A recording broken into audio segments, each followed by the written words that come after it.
जय हिंद दोस्तों। आज जिस टॉपिक को हम कंप्लीट करेंगे वो है इंडिया का फूड सेफ्टी गवर्नेंस को लेकर के।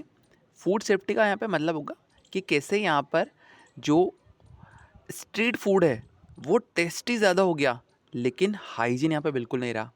और यहाँ पर FSSAI मतलब कि food safety and standard authority of India, ये गवर्नमेंट बॉडी होती है जो जहाँ पे भी आप खाना पीने जाते हो ना, उन पे नज़र रखती है, पूरा मॉनिटर करती है। जैसे कि मैकडोनल्ड होगा, उस पर भी इसकी नज़र रहती है, लेज़ की थैली होगी उस पर भी इसकी नज़र रहती है, और बड़ी बड़ी होटलें होती है उनकी भी इस पर नज़र रहती है कि वहाँ पे खाना कितना साफ़ है या नहीं, ठीक है ना।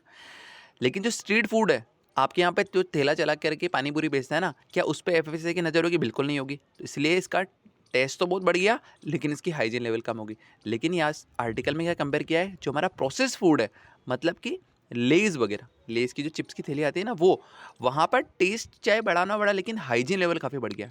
ये हाइजीन लेवल क्यों बढ़ा है? क्योंकि FSAI की बहुत ज़्यादा यहाँ पर मॉनिटरिंग होती है, कंट्रोल वगैरह बहुत ज़्यादा हो गया लेज़ की कंपनियों में, ठीक है ना। यहाँ पर हाइजीन लेवल बढ़ा है, लेकिन टेस्ट नॉर्मली आज भी। तो बताया गया है कि जो सेफ्टी फूड है, यहाँ पे हाइजीन लेवल कम होने से हमारे यहाँ पे मेडिकल बिल काफ़ी बढ़ गया, लोग बागों की हेल्थ काफ़ी ख़राब हो रही। हम यहाँ देखेंगे एडल्ट्रेशन ट्रेंड किसा है, मतलब कि यहाँ पे मिलावट कितना ज़्यादा होता है, चाहे वो दूध में हो, चाहे वो पानी पूरी की इवन पानी में भी हो, कुछ भी मिला देते हैं। इनफॉर्मल सेक्टर का गैप देखेंगे। इनफॉर्मल सेक्टर मतलब ये पानी पूरी वाले, जिस पे FSSAI की बिल्कुल नज़र नहीं, उनका यहाँ पे कितना ज़्यादा रोल है एडल्ट्रेशन में, वो देखेंगे। और FSSAI का रेगुलेशन में देखेंगे कि किस तरह से वर्किंग होती है यहाँ पे, मतलब कि food safety and standard authority of India, ठीक है। ये करता है, ये कंट्रोल करता है, मॉनिटर करता है खाने पीने की जगहों पे, चाहे वो मैकडी हो जहाँ पे आप बैठ के खाना खाते हो, या फिर लेज़ हो जो आपके घर पे लेके खाना खाते हो, या फिर होटल हो जहाँ पे आप बैठ के अच्छे से खाना खाते हो। बात समझ में आ गई। कंटेक्स्ट देखते हैं पहले हम कि इंडिया में जो फूड एडल्ट्रेशन है, खाने में जो मिलावट है और जो डर्टी स्ट्रीट फूड है, उसके केसेस बहुत बढ़ रहे हैं। सही बात है, लोग अब स्ट्रीट फूड से डरने लग रहे हैं। सही बात है, ये अर्बन में हो रहा है। अर्बन में भी जो मिडिल क्लास वाले लोग बाग है वो डर रहे हैं, ठीक है ना। जो पुअर वाले हैं उनको तो पता भी नहीं है सब कुछ हो भी रहा है क्या। एग्जाम्पल देखिए, 2024 में जो चेन्नई में एक रेड हुई, जहाँ पे क्या पानी पूरी में काफ़ी गंदा पानी था और अनहाइजीनिक हैंडलिंग थी। मतलब कि भाई हाथ नहीं धो रहे के, लेकिन अंदर वो पानी में हाथ डाल के हिलाते हैं पानी को, और पूरा का पूरा वो जो पानी पूरी का पानी वो भी गंदा कर देते हैं इवन। और इस तरह से बना देते हैं कि लोगों की हेल्थ अच्छे से ख़राब हो जाए, ठीक है। सिंपल भाषा में टेस्टी है पर सेफ नहीं है क्या। ये स्ट्रीट फूड वगैरह की बात करें, ठीक है। स्ट्रीट फूड रिस्की क्यों होता है ये समझते हैं हम, क्योंकि इनफॉर्मल सेक्टर का चैलेंज यही है। जैसे कि जो स्ट्रीट वेंडर होते हैं ना, ठेले वाले, चाहे वो पानी पूरी वाला होगा या फिर छोले भटूरे वाला होगा, जो नॉर्मल छोटे छोटे ठेले होते हैं, वहाँ पे ज़्यादा, वो इतने ज़्यादा हैं कि FSAI सबको चेक नहीं कर सकता। सही बात, इसकी लिमिटेशन है फूड सेफ्टी अथॉरिटी की। भाई यहाँ पे कितने सारे इंस्पेक्टर होंगे, कितने सारे इंस्पेक्टर लेके आए कि वो हर ठेले पे जाके चेक करें? बिल्कुल नहीं कर सकते। इसका फ़ायदा उठाते हैं स्ट्रीट वेंडर वगैरह। इसलिए जो हाइजीनिक है, इसका कंट्रोल काफ़ी वीक है, इसलिए यहाँ पे अनहाइजीनिक बहुत ज़्यादा हो जाता है, ठीक है। कॉमन प्रॉब्लम्स क्या है यहाँ पे कि गंदा कंटेमिनेटेड पानी यूज़ करते हैं। क्यों? सस्ता आता है। अगर ये बिस्लेरी की बोतल को लेके आएंगे तो काफ़ी महंगा पड़ेगा इनके लिए, और सीधे टैप वाटर यूज़ किया तो सस्ता भी है, और चाहे गंदा हो तो गंदा हो, क्या दिक्कत है। और हाथ धोए बिना फूड बनाना, ये तो बहुत नॉर्मल है, टेस्ट इससे बनता है। तेल को बार बार यूज़ करना, ये सबसे बड़ी प्रॉब्लम होती है। आज जो पकोड़े वाले होते हैं, मोमोज वाले होते हैं ना, वो एक तेल को 10 दिन तक यूज़ करते रहते हैं। इससे ट्रांस फैट बहुत डेंजरस हो जाता है। ट्रांस फैट क्या होता है? इससे हार्ट अटैक आता है, ठीक है। बात समझ में आ गई। सस्ते मिलावटी वाले इंग्रेडिएंट्स लाते हैं। सही बात है, ये इतना, भैया MDH के मसाले तो यूज़ नहीं करेंगे ना, ये तो घर पे जो लोकल मसाले घटिया वाले आते हैं वो यूज़ करते हैं, उससे हमारी हेल्थ वगैरह ख़राब होती है। ये कॉमन प्रॉब्लम्स है।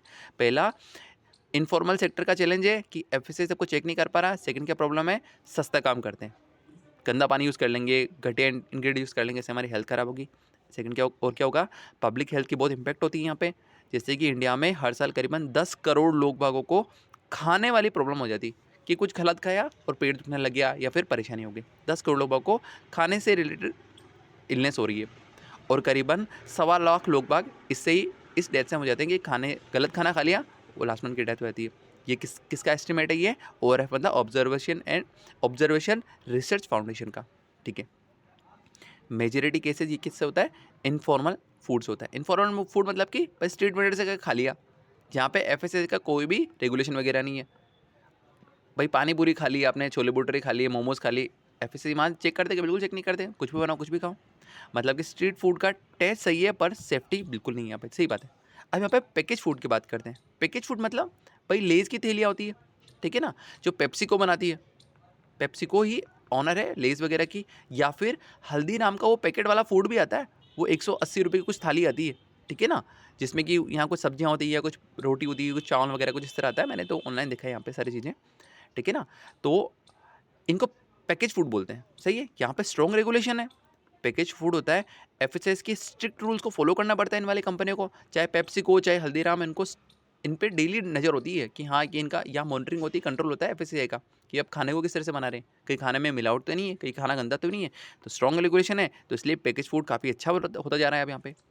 रॉ मटेरियल से लेकर पैकेजिंग तक पूरी की पूरी जो चेन होती है इसको कंट्रोल, इसको मॉनिटर करते हैं, कंट्रोल करती है एफएससीआई। सेकंड क्या होता है, साइंटिफिक प्रोसेसिंग होती है, यहाँ पे पेस्चराइजेशन किया जाता है, वैक्यूम सीलिंग होती है, एसेप्टिक पैकेजिंग होती है। तीनों में समझा देता हूँ।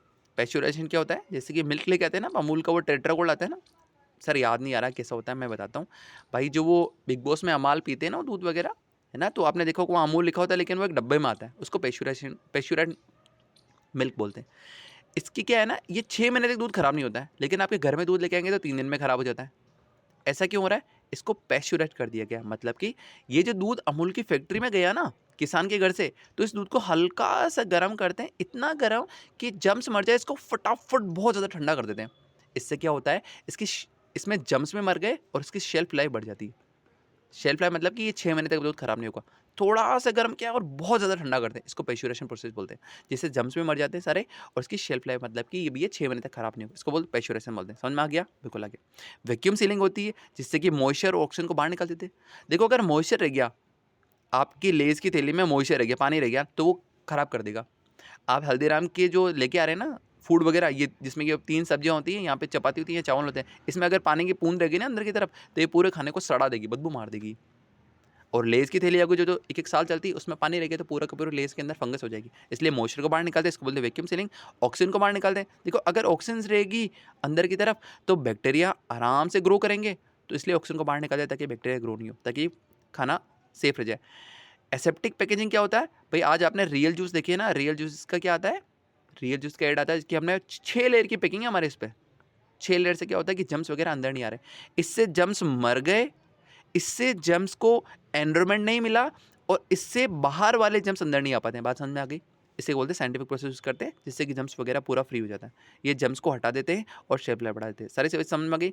पेस्चुराइजेशन से जम्स मर गए, वैक्यूम सीलिंग से जम्स का एनवायरनमेंट खत्म कर दिया, एसेप्टिक पैकेजिंग से 6 लेयर की पैकेजिंग से बाहर की जम्स अंदर नहीं आ पाते, इससे हमारा पूरा का पूरा प्रोसेस फूड है वो सेफ रह जाता है। बात समझ में आ गई।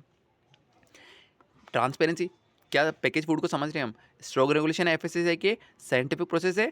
ट्रांसपेरेंसी, यहाँ पे ट्रांसपेरेंसी कैसे होती है भाई, लेबल में सब कुछ लिखा होता है कि ये इंग्रेडिएंट्स है, इतनी शुगर है, इतना ही सब कुछ ये वगैरह है, तो हमें साफ समझ में आता है। एक्सपायरी डेट समझ में आती है, इसमें कितनी न्यूट्रिशन वैल्यू वो समझ में आता है। एलर्जन समझ में आता है कि भाई आपको एलर्जी हो तो ये वाला फूड मत खाओ। किसी को लैक्टोस से दिक्कत होती है तो वहाँ लिखा होता है कि भाई कि आप ये वाला मिल्क मत पीजिए, आप आलमंड मिल्क पी लीजिए, कोकोनट मिल्क पी लीजिए। या फिर किसी को पीनट से दिक्कत होती है, मूंगफली से भी दिक्कत होती है, तो वहाँ लिखा होता है कि मूंगफली के अंदर आप खाएंगे तो दिक्कत हो जाएगी। ये सारे सारे लेबल में साफ लिखा होता है। पेरेंट्स के लिए, एल्डरली के लिए बहुत हेल्पफुल होता है कि सीधे बच्चों को डायरेक्टली नहीं देते हैं। लेकिन मोमोज वाले के वहाँ पे जो आप फ्राइड मोमोज खाते हैं ना, वो जो अब आप उसको कहना है कि भाई ये ऑयल मेरे को थोड़ा सा है ना, एक साफ कटोरी में डाल के देखा तो आपको तेल ही काला दिखेगा। अगर आपकी मम्मी उस तेल से आपने अगर वो तेल घर पे लगे और आपने उससे रोटी चपोड़ के खाई ना, तो आपकी मम्मी आपको पिटाई मारेगी बहुत बुरी तरीके से। क्यों? रोटी काली हो जाएगी, वो इतना ऑयल काला हो चुका है। लेकिन आप फ्राइड मोमोज खाएंगे तो शायद आपकी मम्मी को भी दिक्कत नहीं होगी आज, क्योंकि वो भी एक प्लेट मंगा लेते हैं। चलो ठीक है, हेल्थ फोकस यहाँ बात करते हैं कि कंपनीज क्या करती है, अब फोर्टिफाइड फूड्स ला रही है। फोर्टिफाइड फूड मतलब कि जैसे कि फूड्स के अंदर ही वो आयरन वगैरह डाल देती है, विटामिन ए डाल देती है। जैसे कि आजकल चिप्स की थैली आती है ना, वो क्या कहते हैं कि भाई कि हमारी चिप्स खाएंगे तो इसके अंदर आपको आयरन की कमी खत्म हो जाएगी। क्यों? क्योंकि वो चिप्स के अंदर ही आयरन वगैरह के जो विटामिन है उसको ऐड कर देते हैं, इस मिनरल को ऐड कर देते हैं फूड के अंदर ही। ठीक है, तो इससे क्या होता है कि ये जो मैंने फूड खाया है इसके बाद मेरे को आयरन की कमी भी मेरी कंप्लीट हो गई, तो मतलब मेरे लिए फूड तो बेटर हो गया। वो हेल्दी स्नैक्स काफ़ी आ चुके हैं। सही बात है कि भाई ऑयल फ्री है हमारा स्नैक्स वगैरह, हमारी चिप्स की थैली ऑयल फ्री वगैरह, ये आजकल बहुत ज़्यादा आ गए। इससे क्या होगा कि जो पैकेज फूड थोड़ा बोरिंग लग सकता है, लेकिन अब वो सेव होता जा रहा है। सही बात है। चारों चीज़ समझ में आई क्या नहीं आई? बिल्कुल।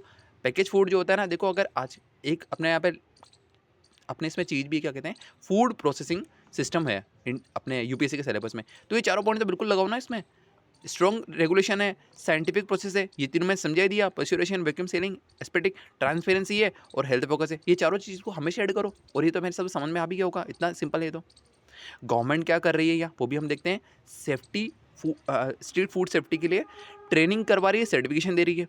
सही बात है। अगर आप छोले भटूरे की दुकान पे जाओगे तो वहाँ पे एक FSSAI का आपसे पूछ लेना, या तो वो स्पष्ट इस तरह की जिसकी दीवार है ना इतनी बड़ी, यहाँ पर एक छोटा सा वो कागज़ लगाता है, वहाँ लिखा होगा FSAI सर्टिफाइड।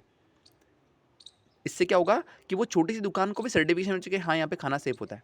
और क्या कर रही है ये FSAI वेंडर्स मतलब कि जो पानी बतासे वाले होते हैं, यहाँ पे छोले भटूरे वाले होते हैं, मोमोज वाले, उनको हाइजीनिक ट्रेनिंग देता है। और क्या करते हैं, जैसे कि एग्जांपल में मुंबई में BMC है, BMC मतलब वहाँ की municipal corporation, Bombay municipal corporation, और FSAI, ये दोनों के दोनों क्लीन हैंडलिंग, सेफ स्टोरेज और वेस्ट डिस्पोजल की ट्रेनिंग देती है स्ट्रीट वेंडर्स को। लेकिन यहाँ पे स्लो प्रोग्रेस है क्योंकि इनफॉर्मल सेक्टर बहुत बड़ा है। सही बात है भाई, गली एक शहर में 100 ठेले होते हैं मोमोज वगैरह को मिला करके। अब FSAI और कितने सारे शहर इंडिया में, और अब सोच के देखो कितने सारे इंस्पेक्टर की जरूरत है जिनको ट्रेनिंग देंगे, बहुत मुश्किल है तो। और बहुत इन्फॉर्मल सेक्टर बहुत बड़ा है यहाँ पे, तो रेगुलेशन जो है वो स्लोली इंप्रूव कर रहे हैं। पर हाँ, हमें अब पॉजिटिव इफेक्ट देख रहे हैं। ठीक है, बात समझ में आई। इंडिया को अब क्या चाहिए यहाँ पे, वे फॉरवर्ड क्या होगा यहाँ पे कि स्ट्रॉन्गर सेफ्टी ओवर टेस्ट। हमें टेस्ट भले बुरा हो लेकिन हाँ, हमें सेफ्टी ज़्यादा हो तो वो ज़्यादा बेटर है। ठीक है ना। आजकल जो चिप्स की आती है ना, वो उसमें टेस्ट इतना नहीं आता है, लेकिन हाँ हमें पता है कि वो सेफ़ है। क्यों? क्योंकि इसमें ऑयल वगैरह बहुत कम हो चुका है। ठीक है। स्ट्रीट फूड टेस्टी हो सकते हैं पर वो सेफ़ है या नहीं ये ज़रूरी नहीं है। सही बात है भाई, पानी पूरी वाला है वो टेस्टी तो है, हमें पता है।